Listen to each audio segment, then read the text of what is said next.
I'm Samantha McKelvey, and here's what made news this week.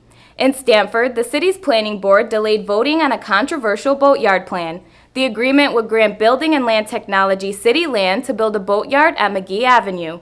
After the board drafted a list of changes, it was decided by a 3-2 vote that the agreement would be submitted to the city and BLT for revision. The list of what I could agree with compared to the list of what I disagreed with were miles and miles apart. I am unhappy with this lease.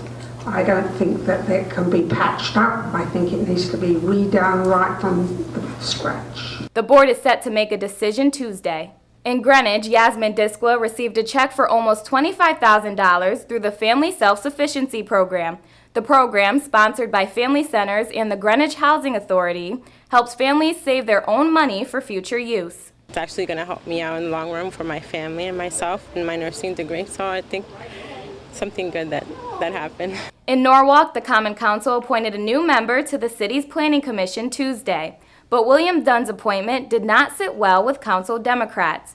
Dunne has a history of publicly criticizing the party, and some felt he may not work well with Democrats. He's called us clowns, and that's his right as a citizen to speak his mind. But those were personal attacks. I'm taken aback, I guess, disappointed to hear people sort of assuming that he will not do something. I don't think there is any fact and evidence to suggest that. Activities of the Planning Commission deal with pretty much nonpartisan issues. Dunne was appointed by an 8-4 vote. All 4 of those no votes were cast by Democrats. After making the top 10 in the Miss America pageant, Miss Connecticut Kaitlyn Tarpey sat down with It's Relevant for what turned out to be an emotional interview. The experience was so wonderful. And I'm like, I think it just hit me that it's over. It was just so unexpected and so awesome. It was so awesome. I'm just so blessed. I really am. I'm Samantha McKelvey, and that's what made news this week on It'sRelevant.com.